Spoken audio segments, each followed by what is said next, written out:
তিন ব্যক্তির সাথে আল্লাহ কথা বলবে না, তিন ব্যক্তির দিকে আল্লাহ তাকাবে না, তিন ব্যক্তিকে আল্লাহ পবিত্র বানাবে না। এক নম্বর শাইখুন জানিন, বৃদ্ধ বয়সে যে বৃদ্ধ ব্যভিচার করে তার দিকে আল্লাহ তাকাবে না, তার সাথে আল্লাহ কথা বলবে না, এই ব্যক্তিকে আল্লাহ পবিত্র বানাবে না।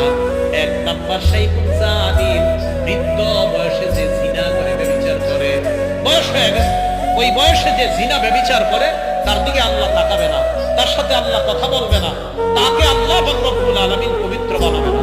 দুই নাম্বার ওয়া মালিকুল কাজ্জাব, মিথ্যাবাদী শাসকের সাথে আল্লাহ কথা বলবে না, মিথ্যাবাদী শাসকের দিকে আল্লাহ তাকাবে না, মিথ্যাবাদী শাসককে আল্লাহ পবিত্র বানাবে না।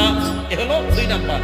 তিন নাম্বার ওয়া আইলুল মুস্তাকবির, অহংকারী দাম্ভিকের সাথে আল্লাহ কথা বলবে না, অহংকারী দাম্ভিকের দিকে আল্লাহ তাকাবে না, অহংকারী দাম্ভিককে আল্লাহ পবিত্র বানাবে না।